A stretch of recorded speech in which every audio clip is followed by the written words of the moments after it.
que nos abençoou logo no começo do culto, não é, Guti? Amém. Abra a palavra de Deus comigo no último livro da Bíblia Sagrada, Apocalipse. Nós vamos retomar hoje a série de mensagens sobre a mensagem às igrejas do Apocalipse e como essa mensagem chega até nós hoje, como ela impacta as nossas vidas hoje. Apocalipse capítulo 2, a partir do verso 8.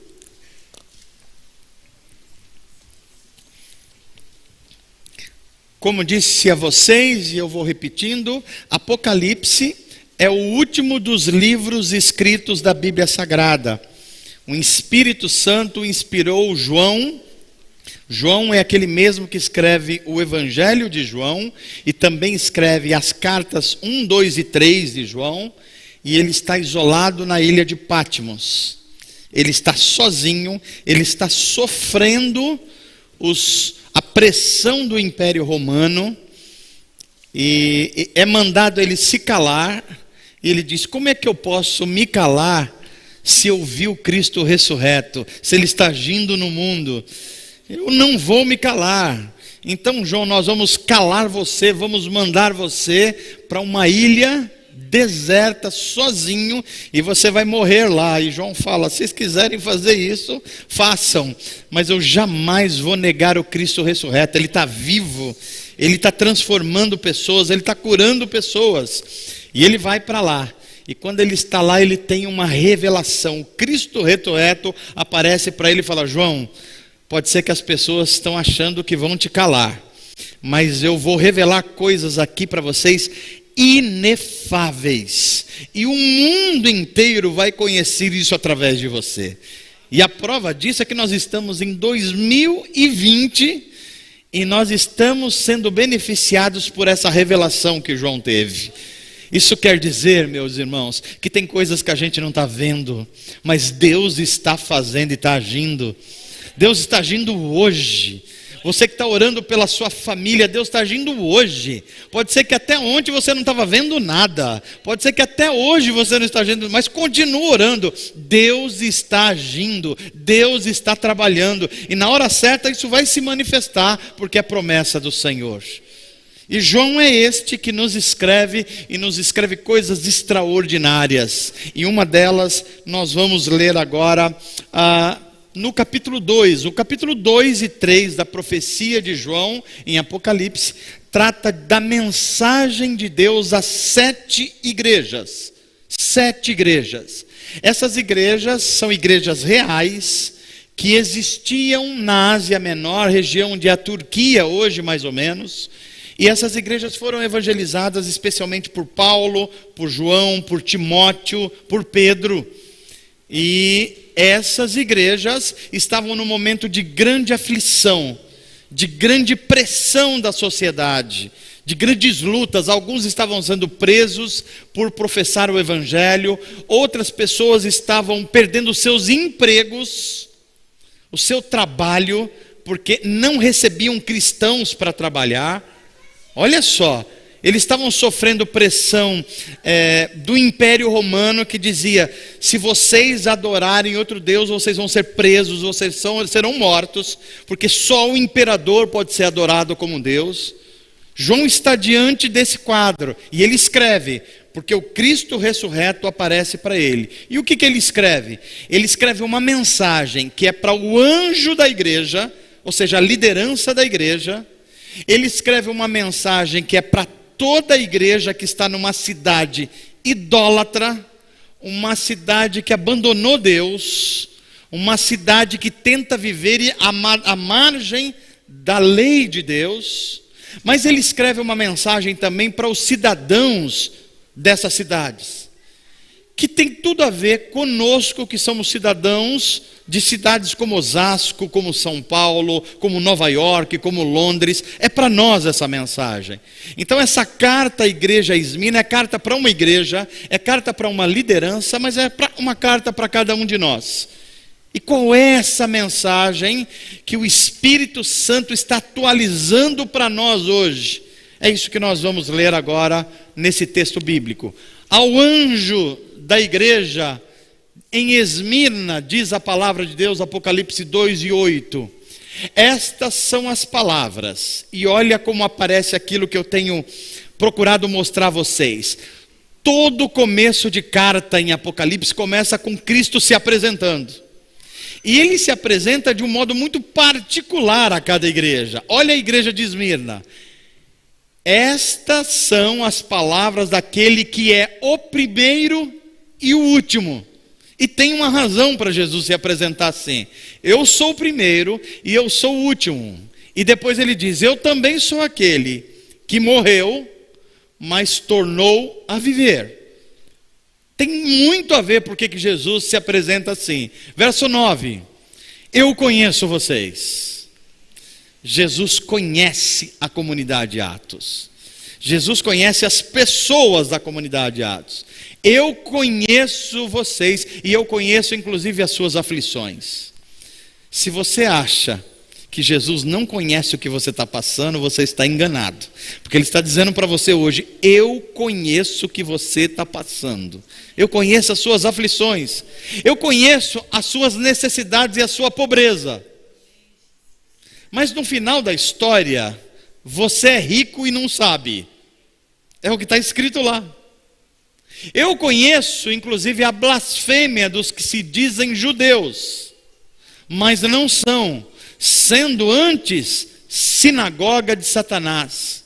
O que está sendo dito é, eu conheço inclusive quando as pessoas julgam você, quando as pessoas que se acham mais religiosas, mais santas, dizem que você não é. Eu também estou vendo isso. As pessoas que dizem que você é mais fraco espiritualmente, eu também estou vendo isso. E aí o verso seguinte diz, não tenha medo. A mensagem de Deus para nós hoje é, não tenha medo. Inclusive não tenha medo do que está prestes a sofrer. O que Jesus está dizendo é, no mundo vocês terão aflições, sofrimento, mas não tenham medo.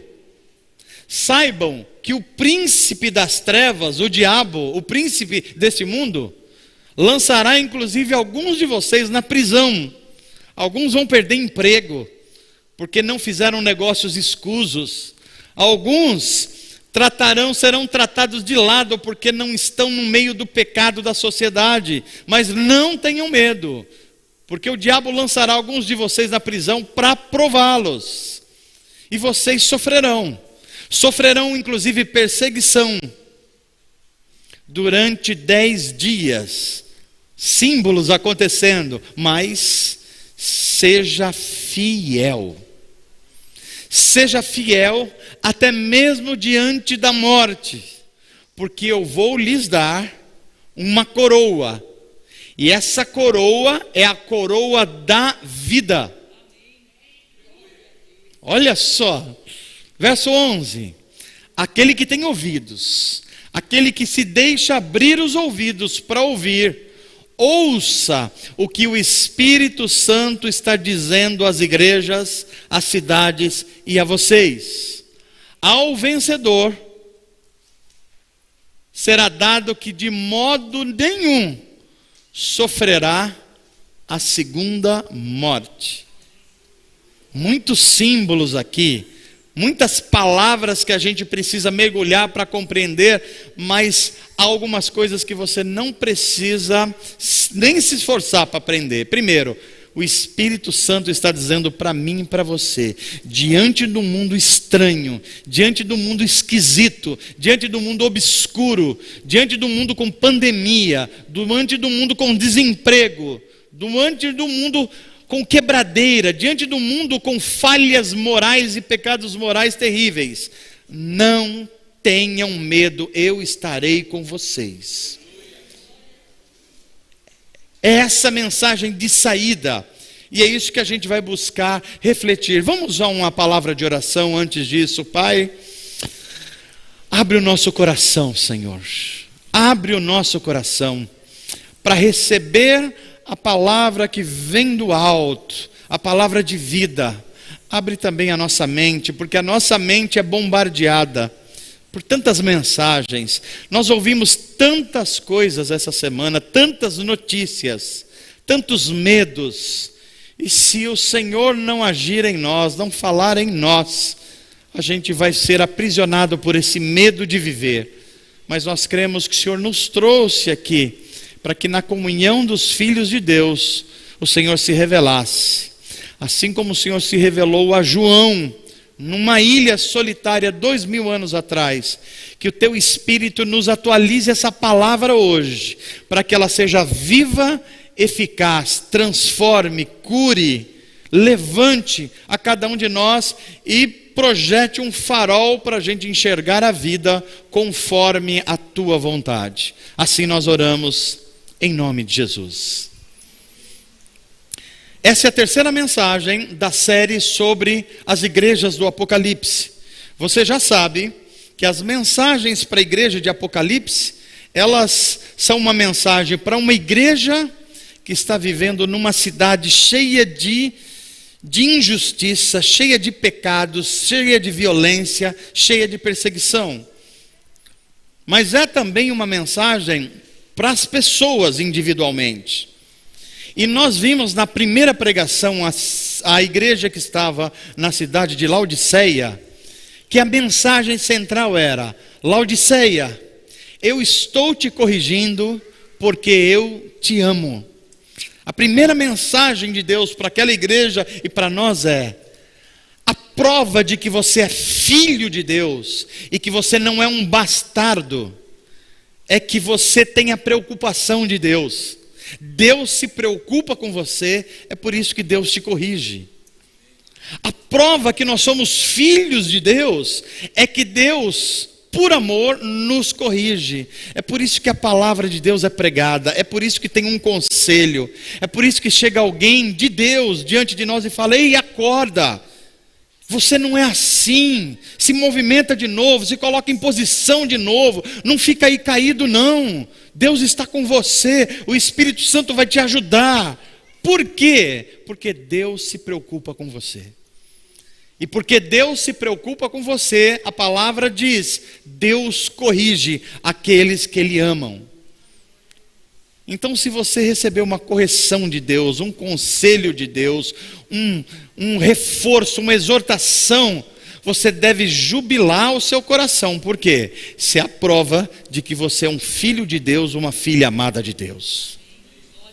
E é isso que está sendo dito para nós aqui. Laodiceia, você está frio, mas você não é frio. Eu vou aquecer o seu coração. Você acha que é rica e é pobre, mas eu sou a verdadeira riqueza e eu vou me revelar a você.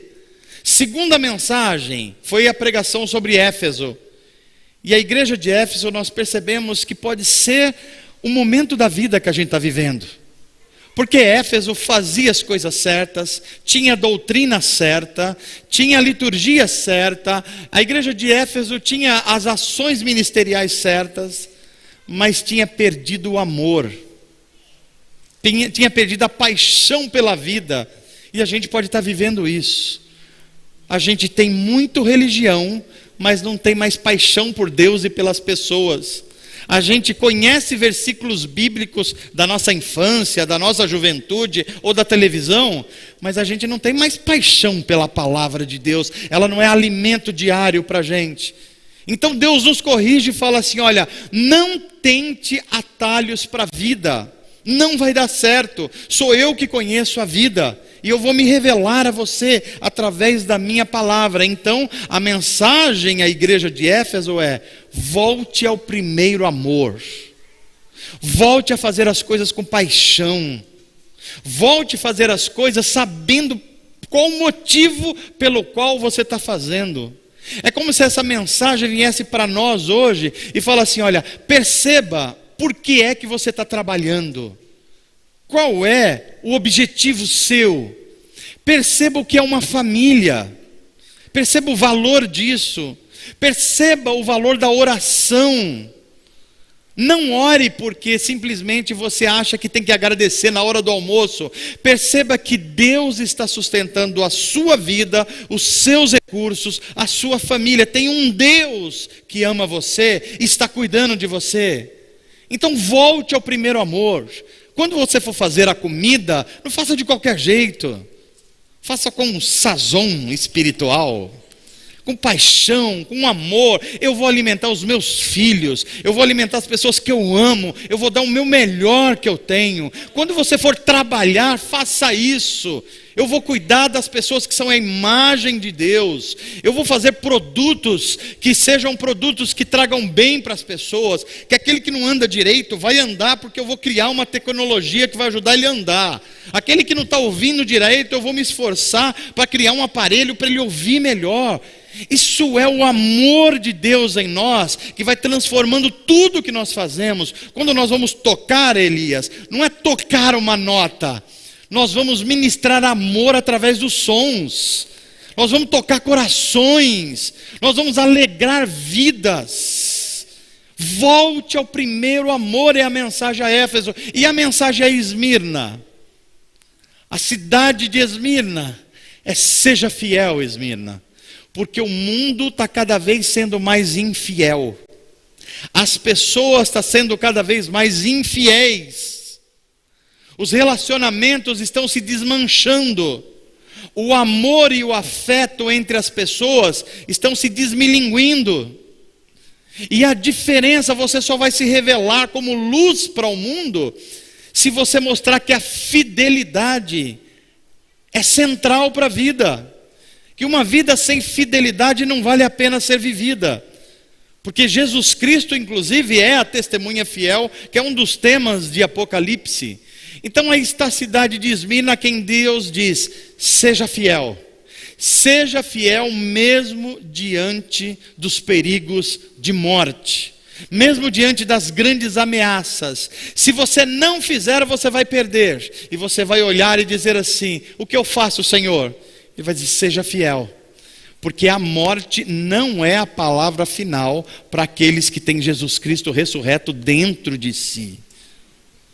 Seja fiel até a morte. Esmirna, olha só a característica dessa cidade.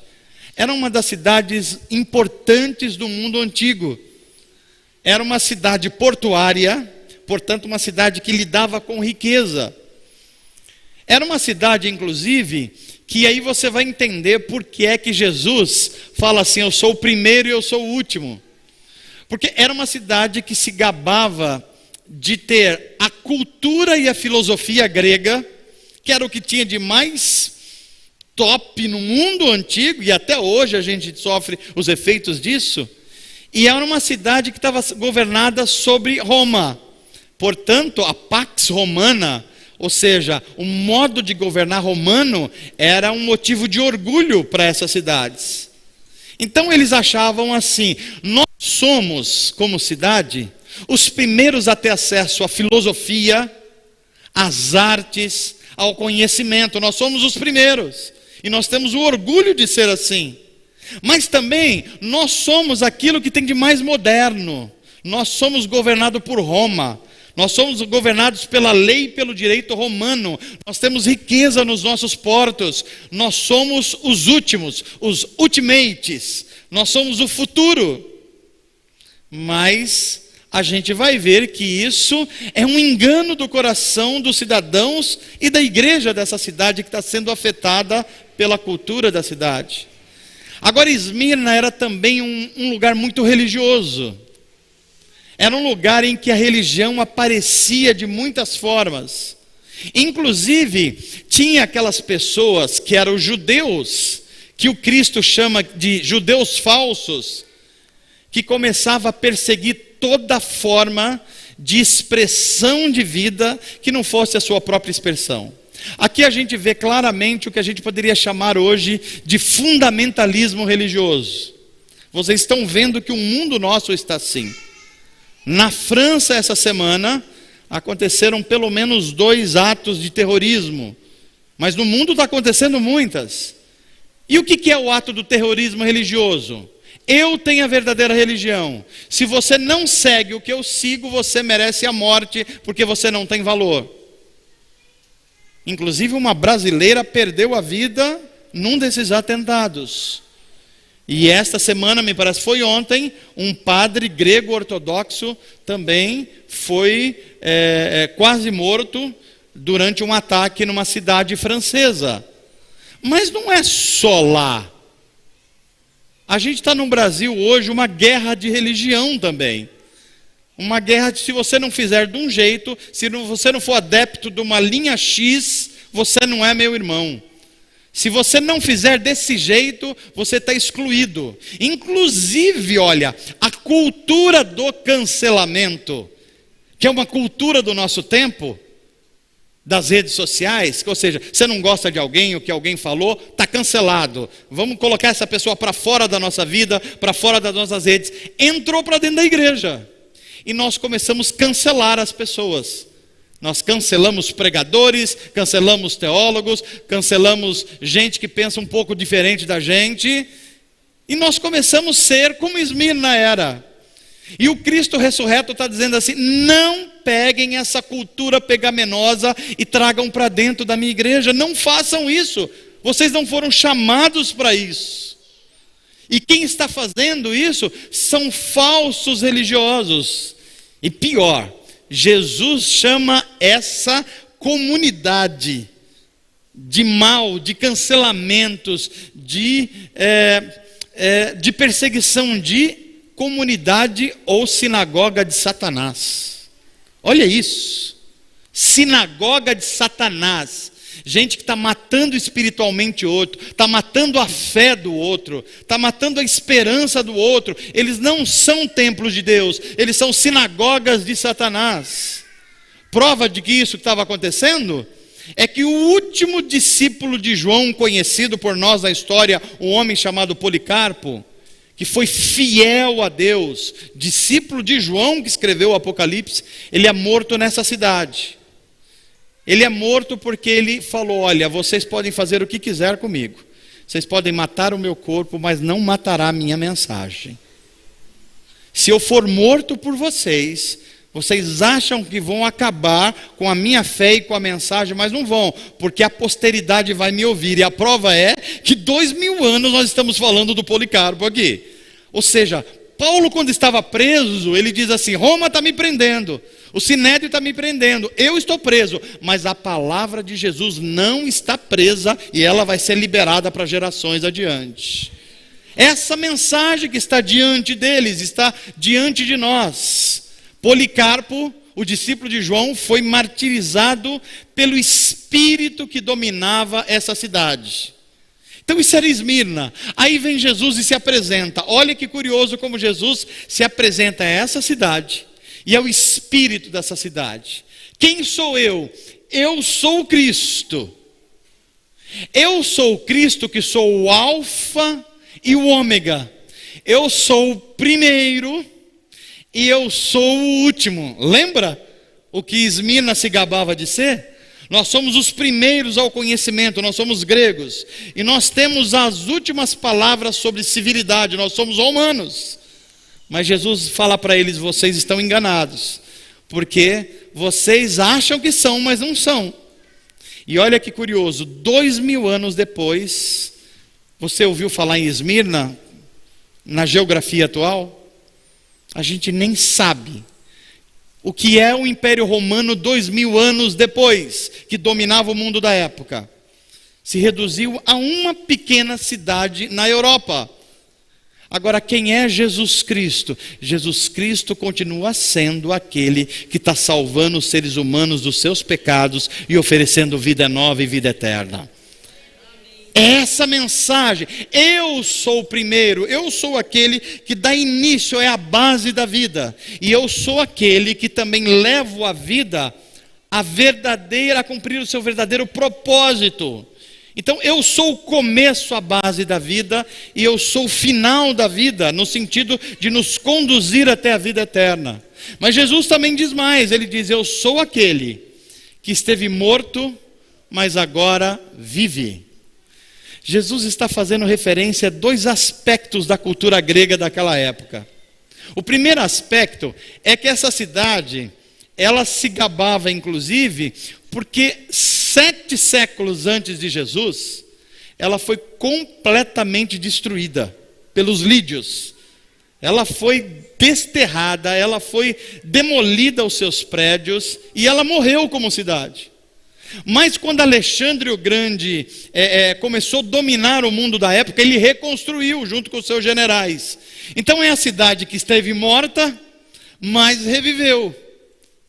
E não só reviveram, como eles fizeram construções na cidade de Esmirna, que eram admiradas pelo mundo inteiro. A arquitetura dessa cidade era um primor.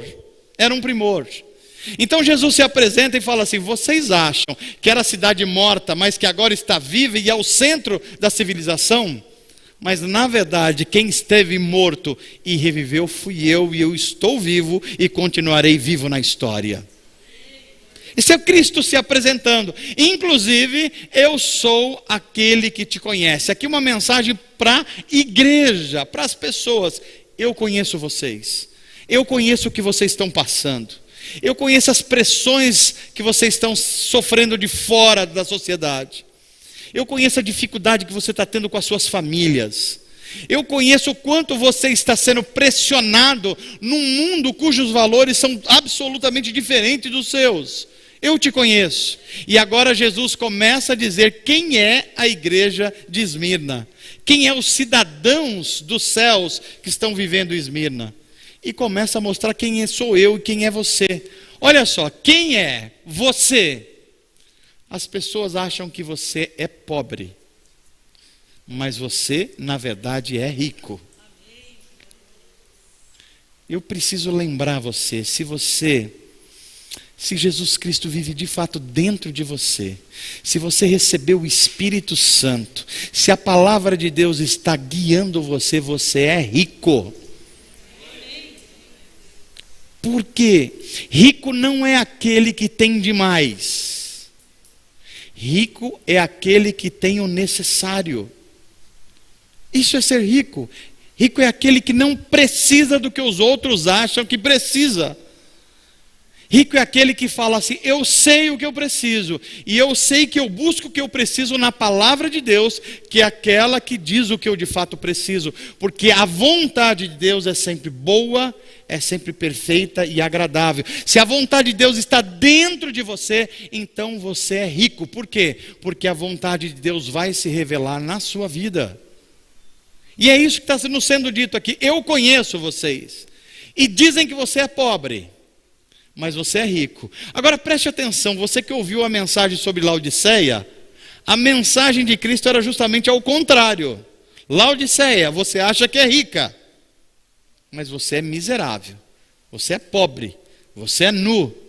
Agora, para a igreja de Esmirna, as pessoas, a sociedade acha que você é pobre, que você é uma pessoa fora da moda, que você não influencia politicamente a cidade, que você não tem força econômica, como Laodiceia, mas eu sei quem vocês são, e vocês são ricos, porque a minha palavra está em vocês. E ele continua dizendo: eu sei inclusive que vocês estão sendo afligidos. E olha que coisa interessante, Jesus ressurreto revela 4 coisas pelas quais essa igreja está sendo afligida. Primeiro, afligida pela pobreza. Gente, isso é tão atual para nós, porque Esmirna era uma cidade rica. Como é que numa cidade rica, a igreja era uma cidade, era vista pelos outros como uma igreja que não tinha dinheiro? E as pessoas que frequentavam a igreja eram vistas como pobres, porque eles começaram a ser afligidos em todas as áreas da vida deles. Eu não sei se alguns de nós já não está experimentando isso no país que nós vivemos. Gente que em algum momento não vai ter o emprego, porque fazer parte de um quadro de pessoas num determinado emprego é você abrir mão da sua ética. Era o que estava acontecendo em Esmirna. Eles estavam perdendo o trabalho, porque eles se negavam a ser infiéis, se negavam a se corromper. E é por isso que inclusive eles estavam passando por algumas situações de pobreza, porque eles se negavam a declarar a verdade e realidade de tudo aquilo que vinha do Império Romano. Eu não sei se você não vai chegar um momento na sua vida que dependendo dos seus valores, e se você não concordar com algumas políticas, por exemplo, de diversidade cultural e sexual, você não vai ser brecado numa empresa. Eu não sei se você não vai passar por uma entrevista e alguém vai falar assim: o que você acredita sobre a vida? Quais são os seus valores? E na hora que você falar alguns valores, não, você não serve para nós, porque não é a cultura da nossa empresa, não é a cultura que nós queremos aqui, e a gente vai passar por aquilo que os irmãos em Esmirna estavam passando. A gente não ter um emprego, não ter um trabalho, não ter um acesso a alguma coisa por causa do que cremos. A segunda coisa que está diante de nós ali, acusações falsas. Não é essa a cultura do cancelamento? Não é essa aquilo que dizem assim, como é que a gente acaba com uma pessoa? Não dá para acabar porque a pessoa é íntegra, então a gente inventa informações sobre ela. O que são as fake news? Fake news é só um nome novo para uma coisa antiga. Vamos lançar uma dúvida sobre a pessoa, e até que isso se esclareça, o mundo inteiro já soube. Todo mundo já soube, isso foi espalhado. E depois como é que a gente junta? Não junta mais.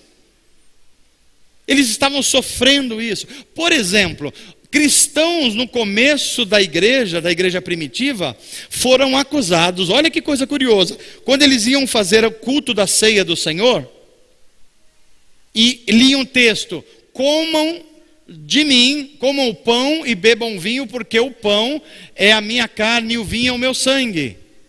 Houve um espalhamento de notícias no Império Romano de que os cristãos eram canibais. Vocês acham que fake news é coisa de agora?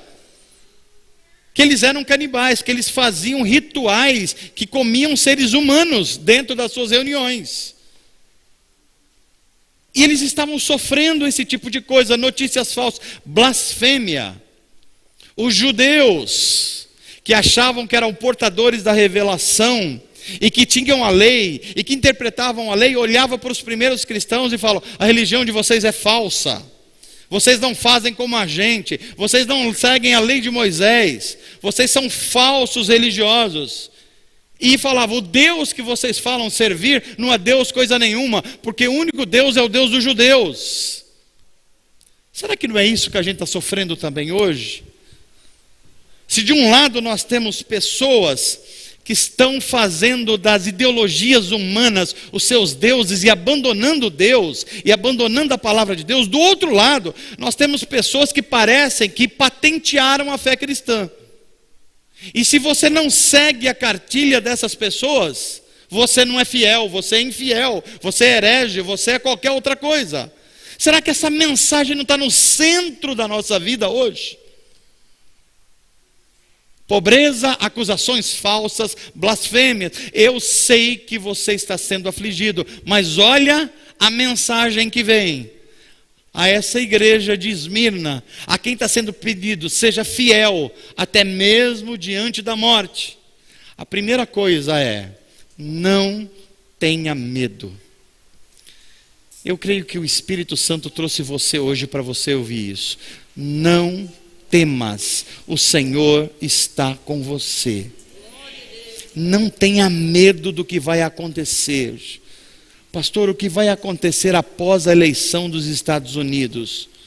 Não sei, mas o que a palavra está dizendo é para eu não ter medo, porque o governo da história não está sobre Trump, sobre Biden, sobre qualquer um. O governo da história está sobre Jesus Cristo, e Ele sabe como conduzir a história.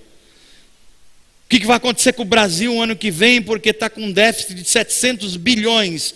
Eu não sei. Mas eu sei de uma coisa: o Senhor é o meu pastor e nada vai me faltar. O que vai acontecer com os terremotos como o da Turquia, com o tsunami? Será que virá outra epidemia? Será que a vacina vai dar certo ou não vai dar certo? Eu não sei. Mas eu sei que Jesus Cristo é a minha luz e a minha salvação. Ele vai me iluminar nesses caminhos obscuros. É isso que a palavra de Deus está dizendo: não tenha medo. Os estudiosos da Bíblia dizem que na Bíblia há expressões como não temas ou não tenha medo, num total de 365 vezes. Isso te lembra alguma coisa? Lembra que para cada dia do ano, 1º de janeiro, 2º de janeiro, 30 de dezembro, 31 de dezembro, 365 dias, o Espírito de Deus está dizendo para você: não temas, eu vou guardar você e eu estou contigo. Não tenha medo do que vai acontecer. O que vai acontecer eu não sei, mas a Bíblia está dizendo: não tenha medo, eu vou guardar você, eu vou estar contigo, eu vou sustentar a sua vida. A mensagem para a igreja de Esmirna é: as forças malignas vão te oprimir. Resista.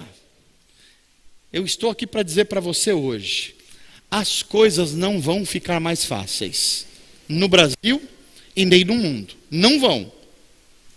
Se vocês estão achando como cristãos que a gente vai conseguir segurar um pouco de passar leis no Congresso, ou passar leis e a coisa vai estabilizar, deixa eu dar uma notícia ruim para você. A Bíblia está dizendo que isso não vai acontecer. Não é a Constituição que vai segurar o mal. Não é as forças econômicas que vão segurar o mal, embora a gente deva lutar por justiça. Mas o que a Bíblia está dizendo é: cada vez mais vai ficar mais difícil, e só vai resistir aqueles que foram fiéis até diante da morte. Deixa eu dizer uma coisa para você que é pai: vai ficar mais difícil você criar os seus filhos, vai ficar mais desafiador criar os seus filhos, e é por isso que você precisa se alimentar desta palavra de Deus, senão a gente não vai resistir o dia mau. Vai ficar mais difícil você ser fiel no seu casamento, ser fiel à sua esposa e ao seu esposo, porque a cultura ao seu redor vai dizer assim: todo mundo trai. Aliás, ninguém é de ninguém. Aliás, para você ser feliz, você tem que experimentar muitas coisas. Veja, eu não gostaria de nominar aqui, mas talvez eu precise. As pessoas falam assim: não, eu preciso achar para um casamento uma pessoa especial para a minha vida, portanto eu preciso testar, provar, até achar a pessoa certa para o casamento. E eu fico olhando para artistas como a Gretchen, que está testando. Eu não sei, a última vez que eu vi já estava... Alguém já sabe o placar ou não? Sei lá, 15º, 16º. É mais do que isso? Então eu estou atrasado, gente. Desculpe, estou dando um F5 aqui. Mas o que eu estou dizendo é: na verdade, não é que a Gretchen teve muito casamento. A verdade é que ela nunca soube o que é o casamento. Ela nunca teve um casamento. Nunca entendeu a aliança de Deus entre um homem e uma mulher. Nunca entendeu qual é o projeto de Deus para a complementariedade dos seres humanos. As forças malignas vão oprimir mais. O sexo vai ser vendido cada vez mais. A pornografia vai se normalizar cada vez mais. Mas a palavra de Deus está dizendo: ser fiel até a morte. Mantenha-se humano como Jesus. Não se desumanize. Não se torne bicho. Bicho que não tem controle, bicho que vai para cima de tudo. Você é humano, você tem o Espírito de Deus, você é a imagem de Deus, o Espírito Santo vive dentro de você, você é templo do Espírito Santo. Portanto, não tenha medo, as forças malignas vão atacar, mas o meu Espírito vai estar dentro de vocês dando forças. Ser fiel até a morte. Agora olha a promessa: se você for fiel, se você se manter diante da palavra de Deus. Pode ir adiante, por favor. A promessa é: quem for fiel, até mesmo diante da morte. E eu estou pensando aqui os desafios do nosso tempo. Vocês já pensaram, nós temos aqui na nossa igreja alguns irmãos que servem nas forças de segurança pública.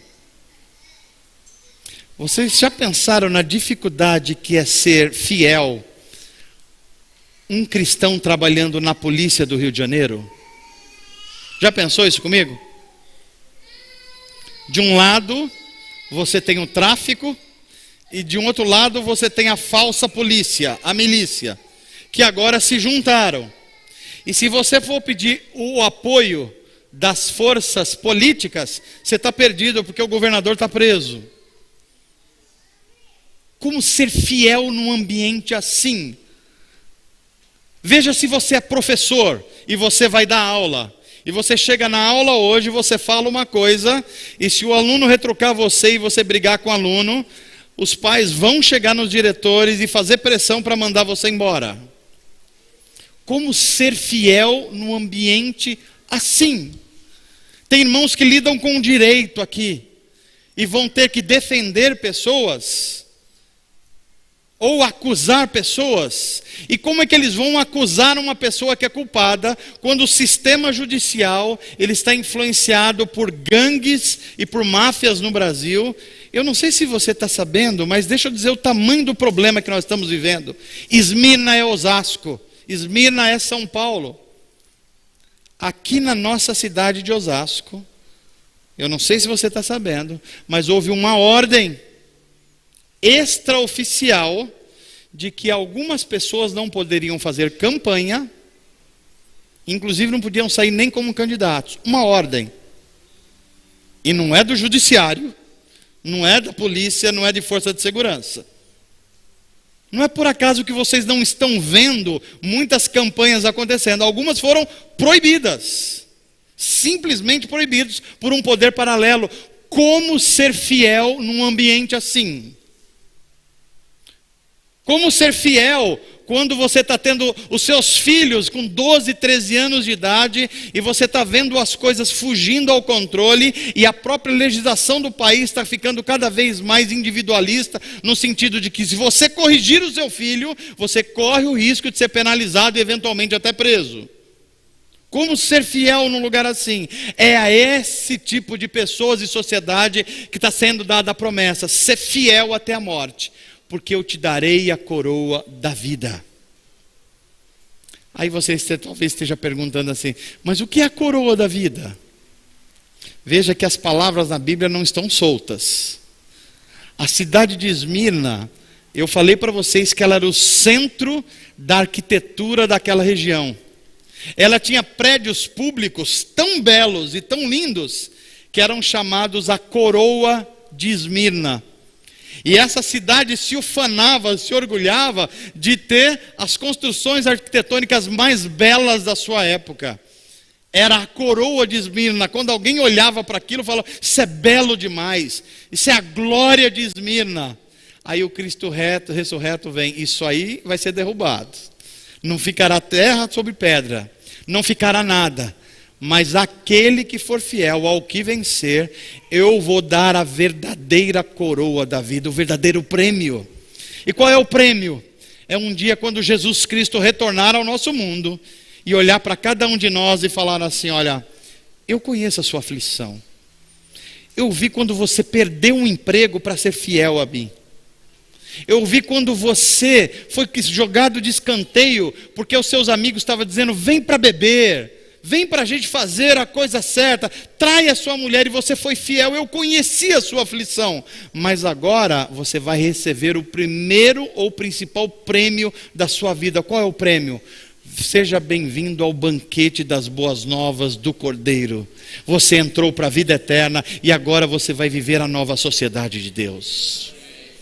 Ser fiel até a morte, e eu vou dar a coroa de vida. E a última parte da promessa é: ao vitorioso não será dado sofrer o dano da segunda morte. Quando a gente vai chegando na maturidade da vida, a gente vai pensando sobre coisas mais sérias. Vocês já pensaram, eu não sei se pensaram, mas talvez deveriam refletir, que daqui a aproximadamente 40 anos, praticamente nenhum de nós estará vivo? Você já pensou sobre isso? Daqui a 40 anos, provavelmente nenhum de nós, à exceção de algumas crianças, não estará vivo. O que a Bíblia manda a gente fazer é olhar a vida com essa perspectiva: você não é eterno. Você vai passar, tudo vai passar, mas o que está escrito na minha palavra jamais vai passar. Porque essa vida não é tudo, aliás, ela é só um teste. A vida vai começar na nova criação. Aqui a gente só está fazendo testes. Deus te dá dinheiro e fala assim: vamos ver o que você faz com dinheiro. E você está se perdendo com dinheiro. Você não pode viver na nova criação se você não sabe lidar com dinheiro. Deus está dando você a bênção da sexualidade, para você usar dentro do casamento com fidelidade. Não, eu vou fazer do meu jeito. Pois é, você não pode viver na nova criação que você nem sabe usar a sexualidade. Deus está te dando poder, você é chefe, você é gerente, você é diretor, você é pastor, você é professor. Não, agora que eu sou diretor, que eu mando, as pessoas vão sentir agora que eu vou dar ordem. Não, você não sabe usar o poder, você não pode viver na nova criação de Deus, porque na nova criação de Deus, os líderes servem. Percebe? Essa vida vai passar, mais 10 anos, mais 20 anos, mais 40 anos, e a gente nem vai existir biologicamente. Mas aqueles que nasceram do Espírito, nasceram de Deus, já estão na eternidade. A nova criação virá, o novo mundo de Deus virá, e eu espero me encontrar com você lá, e eu vou olhar para você, eu falei: lembra aquele dia que nós falamos sobre Esmirna? Valeu a pena, você foi fiel até a morte, e a coroa da vida foi dada para você. Que Deus te abençoe, em nome de Jesus, para a glória de Deus. Ser fiel até a morte, até diante da morte, e vocês vão receber a coroa da vida. Cristo está vivo, o Espírito Santo vive em nós. Eu quero chamar você a ficar de pé, para a gente terminar cantando, celebrando a Deus, cantando com alegria. E hoje nós vamos ter a bênção, depois de cantar aqui, eu não sei se vai ser possível, Diogo, dá para tocar, Diogo?